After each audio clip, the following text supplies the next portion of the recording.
So now we get to the fun stuff. Adding color to bring these sketches to life. This is the part that everybody loves, when they just sort of pop by adding the color right on top of your drawings. So we're going to cover in this lesson using the right materials to get those rich, vibrant colors, and how you're going to break down the scene into colorful shapes, which is something we've been working on throughout all our drawings, so it should be easy. And then I'm going to cover some brush handling, some ways to get clean shapes, nice sharp edges, but then how to control those edges, when to be hard and when to be soft. So this is my little watercolor kit. I have, in these set of materials, I have a lot of brushes, and I do often carry all these around. But it's just to have a variety of sizes. And the main thing is that you have a large brush, something large enough to do big areas, and then perhaps something small enough to get in and do detail. So 2 brush sizes is really all that you need. So I'll often use these travel brushes, because that's the smallest possible way to carry the kit. These travel brushes from Da Vinci, they have a threaded barrel, so you can enclose themselves in this little PVC case, and they're near indestructible. You can just put it in your pocket, carry it with you.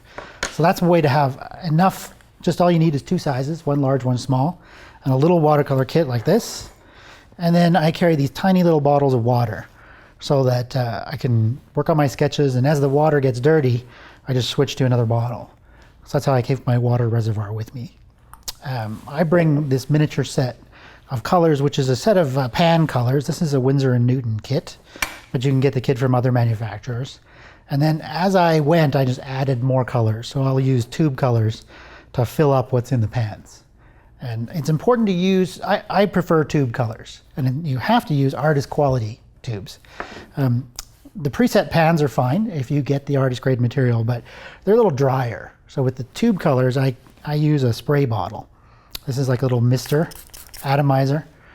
And that works with the fact that the tube color is wet already and really gets you a juicy kind of mix. That's kind of the most important thing about your paint, is that you can get enough pigment off of the color. So you want a rich, powerful color, just to keep your sketches as bright as possible. You can always dull it down with some darks, but you need those bright, intense watercolors. So that's it. That's the basic kit. Very easy to just toss in your bag, and I'll use that in combination with my sketchbooks. So let me just show you a couple of the books I use. We have, let's see, I really like these books from Handbook. They are a mixed media book that has a nice watercolor paper inside. So with a book like this, I can do a pen drawing, get sharp pen line on this coated watercolor stock. It's very similar to the Moleskine watercolor sketchbooks. They're also what they call a multimedia book.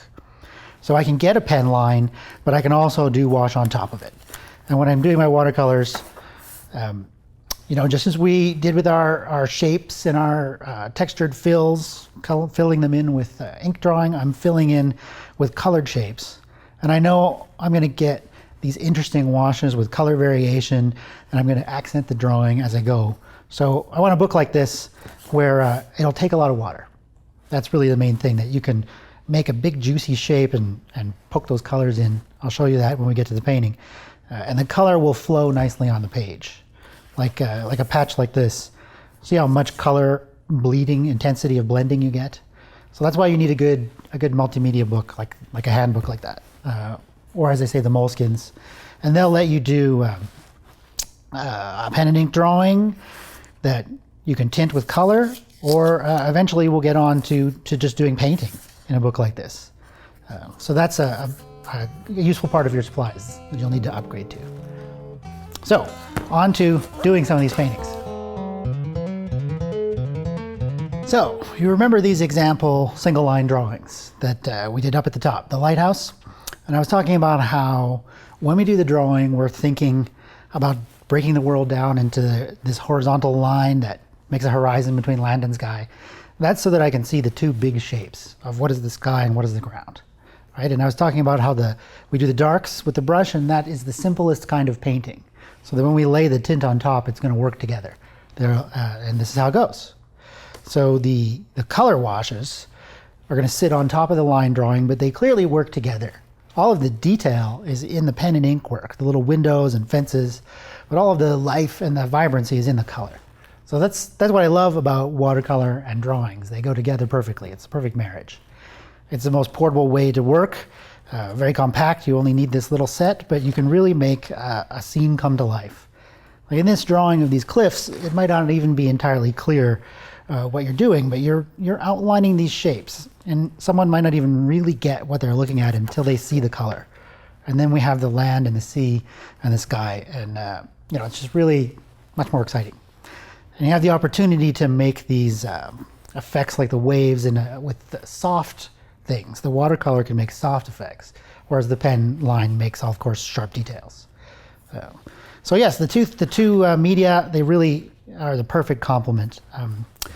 Here's our castle outside of St. John's, and here I have the rainy sky and the kind of textured heather on the landscape. This is it really comes together to me. To everything that I wanted to get of that scene is now here when I get to the color.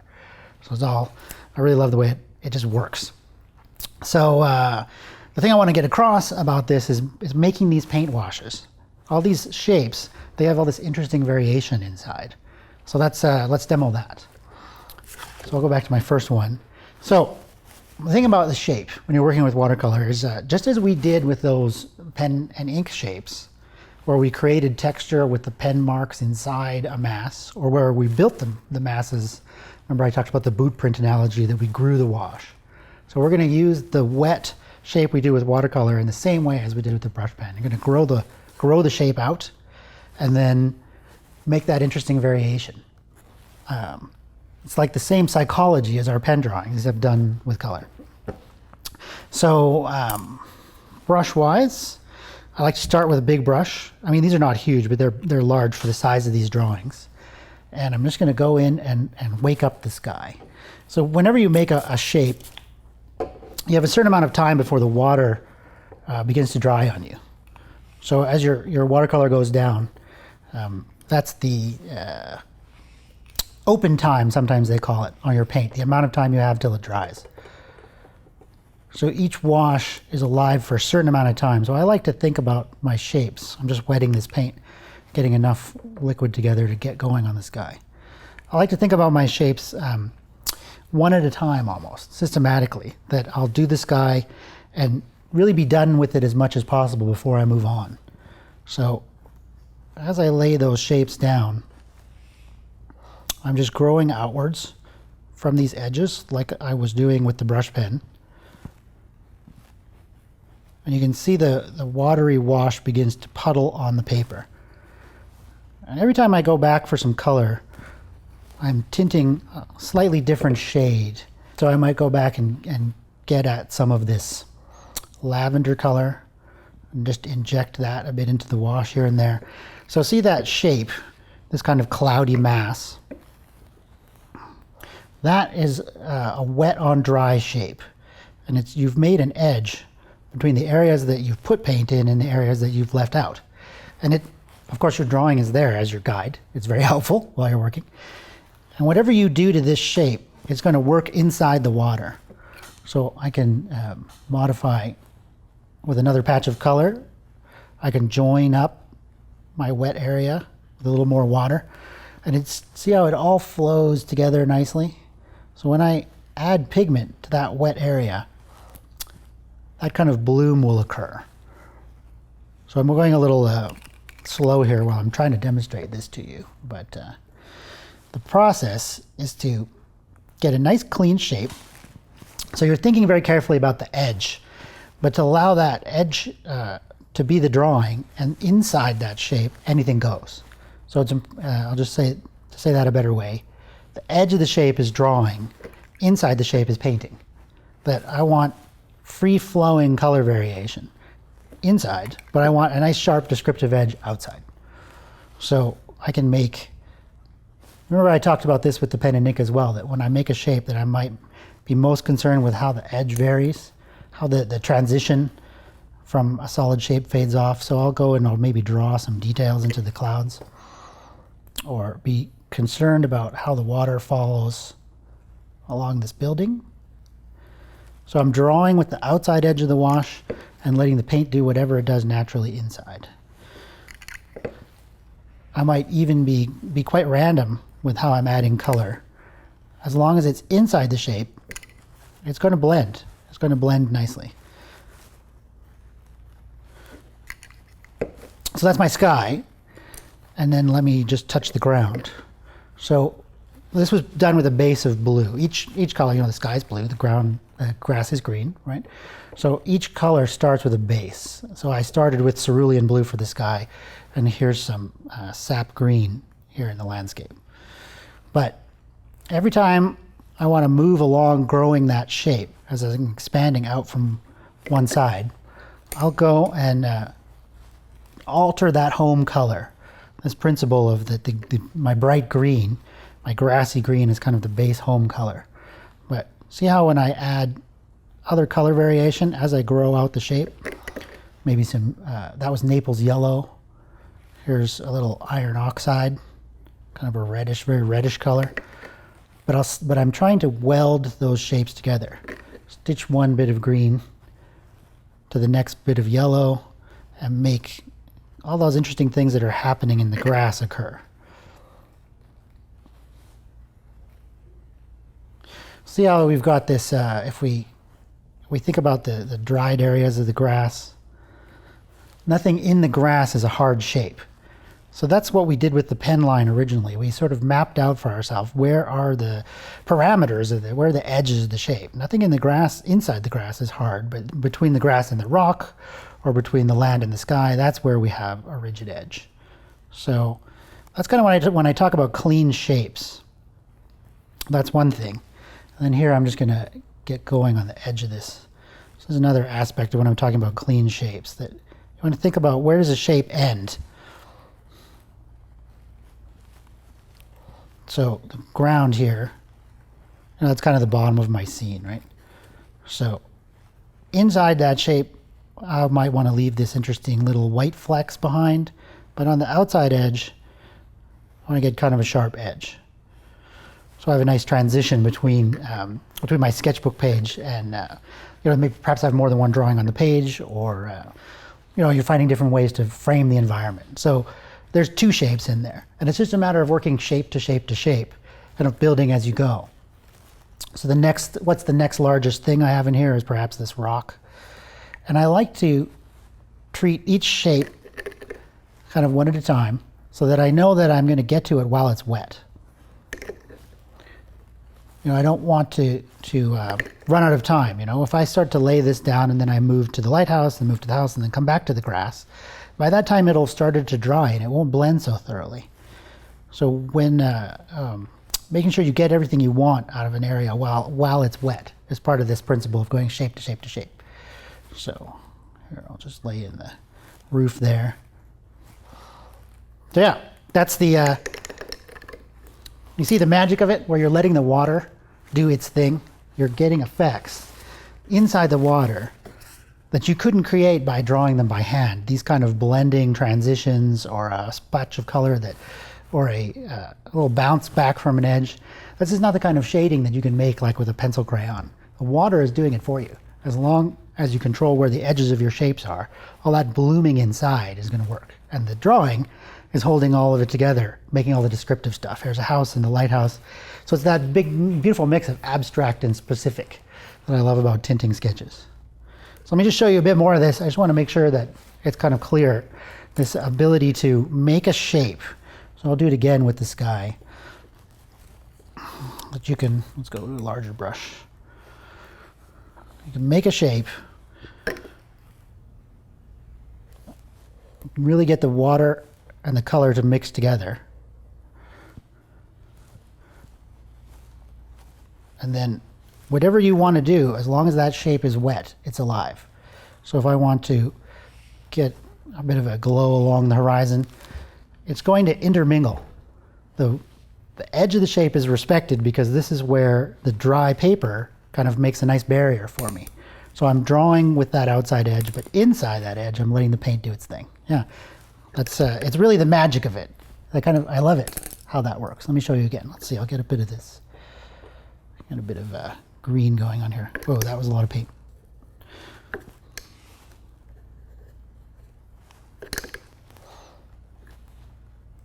So see how when I touch this fairly rich mix of color. And this is why I talked about those tube colors, being able to pull pretty much a solid piece of pigment out of my very wet, juicy paint. When I lay that down, this shape is just, it just welds together. So that's the key of this thing that is called, the watercolor term is charging in. That you have a wet shape and you're injecting color into it. And you're letting it do its own thing to blend together. So the principles of drawing those shapes with the brush pen have been training your eye this whole time about how you see those blocks of color. Let's refer back to that. So when it comes together and it's finished, each of those chunks are something that you might have abstracted previously into your black and white drawings, but now we're working them in color like that. So we'll just carry on. It's really also a thing I like to say is that you've done all your thinking in your drawing, and now you just get to play, and the color just does wonderful magic things for you. So I've got a lot of wet color there, so I might move into the next shape. Let's use a slightly different kind of blue, bluish green. And just one last time, because I love this so much, this is just that idea of whenever you touch these charging shapes. So you want to become very free with this. Just learn to let the paint, I'm going to put red in here, or a reddish kind of color. Just let the paint mingle. Because your drawing, see how your drawing controls everything. So I don't have to worry. I don't have to be precise. I don't have to be picky about how I paint. It's really a sense of freedom, and also a sense of also ability to just be very quick, very speedy as I finish these things off. The other thing about this rich color that I do want to mention, if you're doing it right, it should seem like you've put on too much color, that you overdid it when you first put it on, because the pigment is going to dry lighter over time. So I like to say that watercolor dries up, and by that I mean up in value. That the more water you have in the pigment, the lighter it's going to dry when it's done. So it goes in very strong. Initially, maybe you think too strong, but have fun with this. Experiment with how it blends together. And remember that as long as you have defined your shapes, there, I'll cut back to my the one I've done without talking while I'm drawing. As long as you've defined your shapes, the color is going to flow inside in beautiful ways, but make these nice kind of quadrants. Let me show you something with the sky. Here's the effect of this watery variation. Sometimes I'll go right through two shapes that seem like they really should be separate shapes, but I'm painting the sky all the way through the land back there and into the water, so that when I put some color blooms into this watery background, it's more of a this is the bay, right? I want a kind of rainy effect in this finished drawing. So let me do this while it's still wet, and see that those beautiful blooms. Let's just keep that going while it's still wet. So that's kind of that sort of soft effect is something that you're not going to be able to reproduce any other way. So this tone into tone, continuous tone gradation. And then coming in with color variations, I'm just going to add a little bit of yellow along this. There's a little town out there, but I've abstracted it just to some little colored shapes. So see how soft that bloom is? That's the kind of stuff you can do with wet in wet watercolor painting. So when we're working in our sketchbook, we're creating wet in wet zones where we can get that kind of softness. All right, I just demonstrated the wet in wet effect of blooming color. So there's another way you can use that you can make the water work for you, which is something I've done a fair bit in this sketch here, which is what I call edge pulling. That you're going to manipulate the shapes that are down there by just using clear water to modify an edge. So that's something that's probably easier to show you. So with this sketch here, this is one of the ones that's that's got a lot of tone shape in it already. So this is something that one of those ways that the color and the watercolor and the pen line work so well together. When I add color to these trees, they're already quite dark because of all the ink. So that really helps me build those shapes. The dark mass of the trees, no matter what I do with the color, they're going to stay dark because of the ink that's down there before, is what I'm trying to say. So it's kind of nicer working on a more finished drawing like this. The drawing and the watercolor have this great complement. So I'm just building some tones in here because I'm going to come back and manipulate these things a bit later. But we have this line of trees that run through the back of this scene. And I want the green foliage to be a color that sort of frames everything. So as I put these in here, I'm thinking about that I'm going to come in later and I want it to bloom out of that shape. The first step, of course, though, is to get the interesting shape built where we have variation inside it. So a tree is never purely green. I'm always putting the complementary color, bits of red, bits of yellow. And something like a piece of architecture is never entirely a sandstone color. Got a lot of dirty green on the brush there. It's always a shape that has variation. So there's Naples yellow into my dirty green water. There's a little bit of red oxide. And that came in quite strong. So I can bring some of that into this other shape here. So this is what I was doing before, right?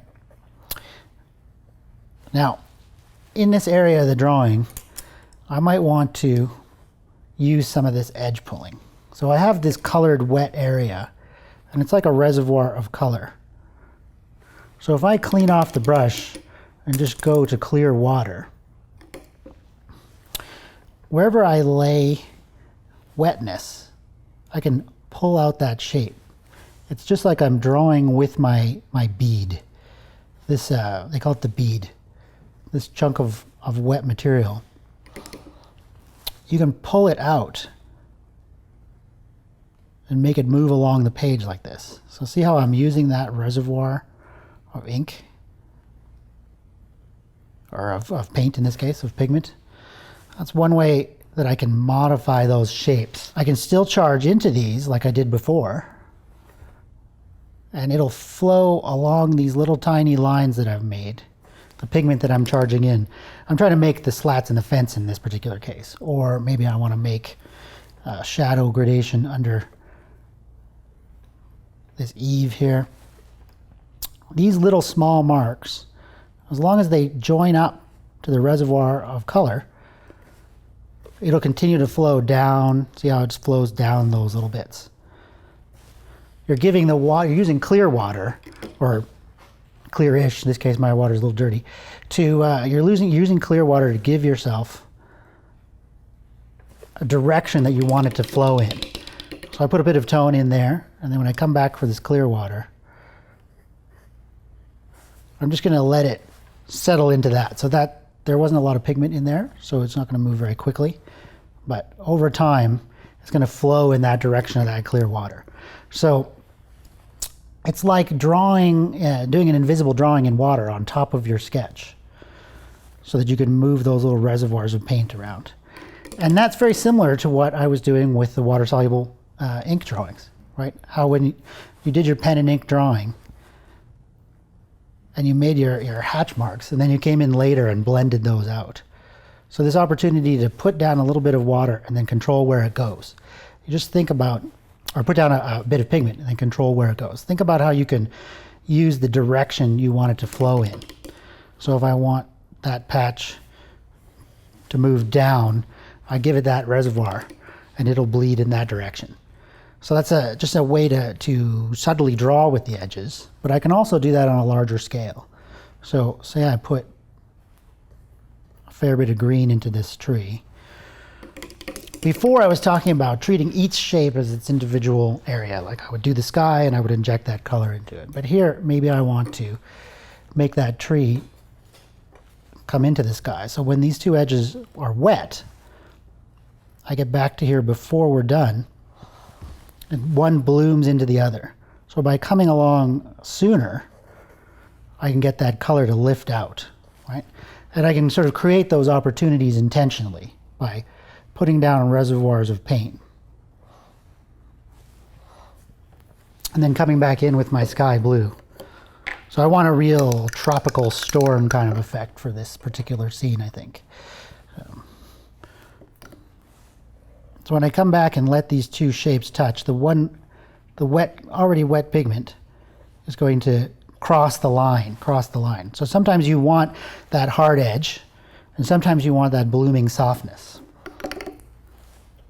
So along the top of the architecture, I've left out that building, because this is a solid line, right? The architecture is a solid line, but the foliage can be a softer shape.